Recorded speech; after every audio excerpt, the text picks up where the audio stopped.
Hi friends, welcome to Swetha Prasad Reddy Vlogs.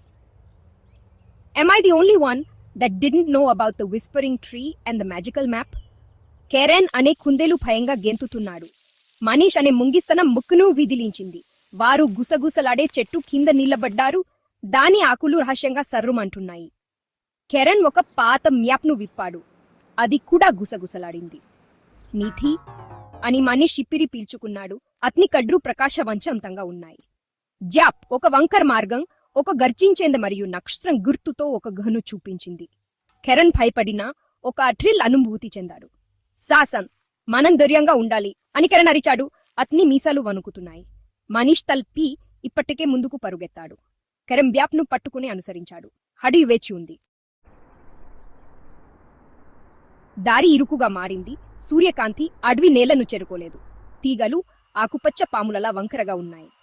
Kiran వణుకుతూ మనీష్ భుజం పట్టుకున్నాడు. అకస్మాత్తుగా ఒక గర్జన్ గాలిని చీల్చింది. ఒక గంభీరమైన సింహం వారి ముందు నిలబడింది. మసగ వెలుతురులో మంటలాంటి రామ. అతని పసుపు కడ్డు వాడిని కాచివేశాయి. కిరణ్ వణుకుతూ పారిపోవడానికి సిద్ధంగా ఉన్నాడు. కాని మనీష్ నమస్కరిస్తూ నిలబడ్డాడు. మహారాజా, మేము ఎటువంటి హాని చేయాలని అనుకోలేదు. మేము కేవలం వినయపూర్వకమైన ప్రయాణికులం అని అతను అరిచాడు. సింహం వారిని అధ్యయనం చేసింది. తరువాత ఒక గర్జంతో పక్కకు తప్పుకుంది. వెల్డండి, మరియు మీ ప్రయాణం వేగంగా ఉండనివ్వండి అని అది గర్జించింది. నది వారి ముందు గర్జించింది. ఒక ఉప్పొంగే తెల్లటి కెరటాల ప్రవాహం. కిరణ్ నిరాశకు గురయ్యాడు. వారు ఎలా దాటగలరు? అప్పుడే ఒక లోతైన మరియు ప్రశాంతమైన స్వరం ప్రతిధ్వనించింది. చిన్న పిల్లలరా, మీకేమి ఇబ్బంది? ఒక కొంగరాతి గుట్టపై నిలబడింది. చంద్రకాంతి లాంటి ఈకలు. అతని కడ్రు తెలివైనవి మరియు దేగలవి. మనీష్ వారి అన్వేషణను వివరించాడు. కొంగ నెమ్మదిగా తల ఈపింది. నేను సహాయం చేస్తాను అని అది కూసింది. నెమ్మదిగా అది వాటిని తన ఊపుపై ఎత్తింది. దాని బలమైన రెక్కలు గాలిని కొడుతున్నాయి. వారు ఉప్పబొంగే నీటిపై ఎగిరిపోయారు. అడవి వారి కింద ఆకుపచ్చ కార్పెట్ లాగా విస్తరించి ఉంది. అవతలి వైపు సురక్షితంగా వారు ఖంగకు ఖతలు తెలిపారు. వారి హృదయాలు ఖత్తో నిండిపోయాయి.